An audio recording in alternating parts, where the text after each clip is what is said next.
সম্প্রীতির বার্তা দেব, সম্প্রীতির বার্তা দিলাম। প্রতি বছরই এরকম মহরমকে সামনে রেখে আইসি পাঁশকুড়ার উদ্যোগে পাঁশকুড়া পঞ্চায়েত সমিতির অফিসের বাড়ি মিটিং হয়। আর যেহেতু ঐতিহ্যমণ্ডিত এই মহরম, এদের যে মূলত তাজিয়া কেন্দ্রিক যে মহরম, তাজিয়াগুলো বেরোয়, এগুলো এক জায়গাতে অ্যাসেম্বলড হয়, সেটা কারবালা ময়দান বলা। এই কারবালা ময়দানটি প্রায় 350 বছরেরও প্রাচীন।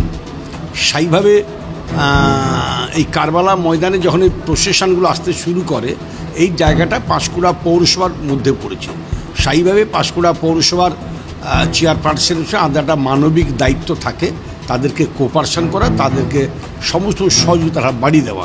সেই সহযোগিতার হাত বাড়িয়ে দেওয়ার বার্তা আজকে দিলাম। এবং মহরম হচ্ছে শোকের উৎসব।